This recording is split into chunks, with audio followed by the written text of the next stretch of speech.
autour de 1630, la réalité populaire apparaît de plus en plus. José de Ribera peint ce mangeur qui représente le goût. Ce qu'il mange, ce sont certainement des pibales, angoulas.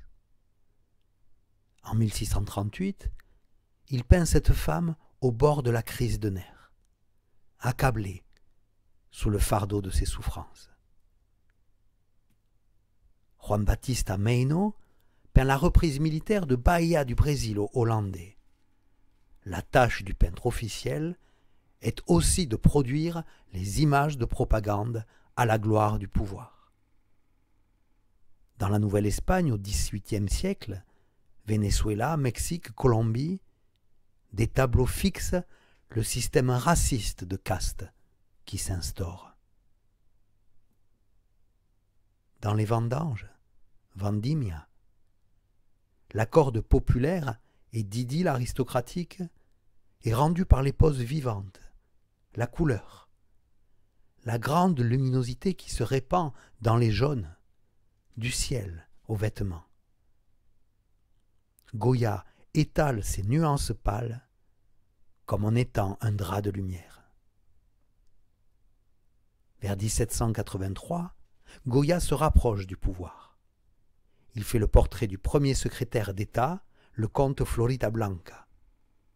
Il ajoute le travail du peintre comme noble activité de la cour puisqu'il s'est peint à gauche en train de présenter son tableau.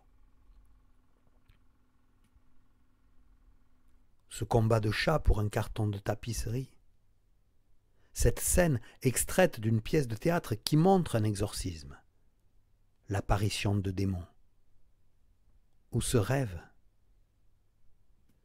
Toutes ces contradictions vont se nouer en lui en symptômes.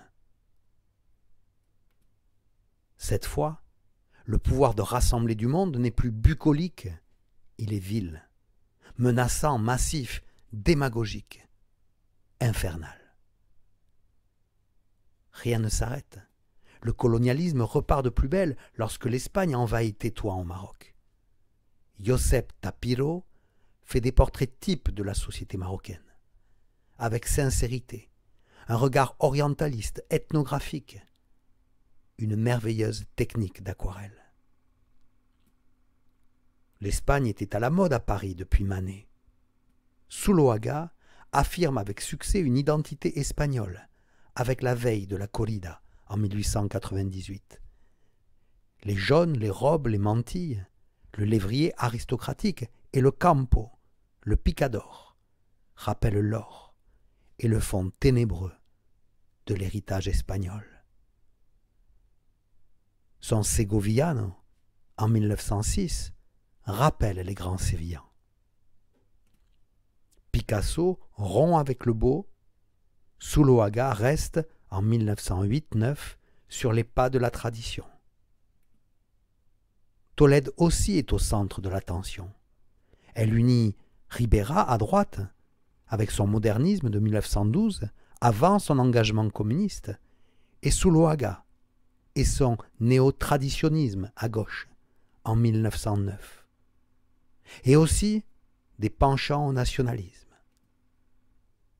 Maurice Barrès, chantre du nationalisme et de l'antisémitisme, était passionné par Tolède, par El Greco, en train d'être redécouvert. En 1915, au Mexique et plus tard, Diego Rivera met son art au service du gouvernement communiste. Il critique le règne de l'argent et le banquet du capitalisme américain. L'art, pour lui, est un moyen de propagande. Frida Kahlo a toujours aimé les hommes. Son père, son Diego, Trotsky, son médecin, et restera fidèle à la figure de Staline jusqu'à sa mort. Zuloaga peint Franco en 1941, devant les roches de la Valle de los Caídos, qui lui commande en 1944 le portrait de l'ambassadeur américain pour cadeau diplomatique. Si le grand peintre est au service du pouvoir, ce pouvoir est-il d'ordre politique, économique ou de nature anthropologique, poétique, éducatif. Mais n'y aurait-il aucune femme peintre en Espagne moderne? Marie Blanchard fut d'après Diego Rivera l'autrice des meilleures peintures cubistes, juste derrière Picasso. Sous le manège des masques, des marionnettes, du Paseo de Maruja Mayo, se cache un effroi, une omniprésence déjà des forces militaires. Ce que Remedios Varo tient pour réel, ce sont les liens secrets entre les choses. La création des oiseaux est un chef-d'œuvre de 1957.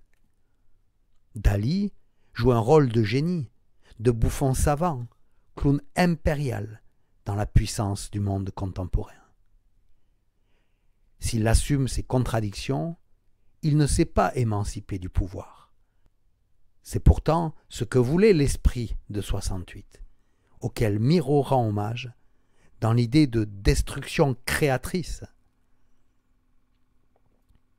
Après la Deuxième Guerre mondiale, Picasso prend sa carte au Parti communiste.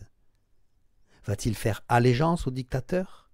Comment va-t-il garder sa liberté d'artiste moderne? La ruine, la charrue, la terre de l'essentiel, du dénuement, face à l'armure, la troupe, la sourde tête de fer. En 2008, le Mallorquin Miquel Barceló décore le plafond de la Société des Nations à Genève. Il est frappant de retrouver une esthétique d'énergie colorée, de stalactites rappelant les gouttes des origines, mais aussi tout l'attirail masqué de la guerre industrielle. À bientôt.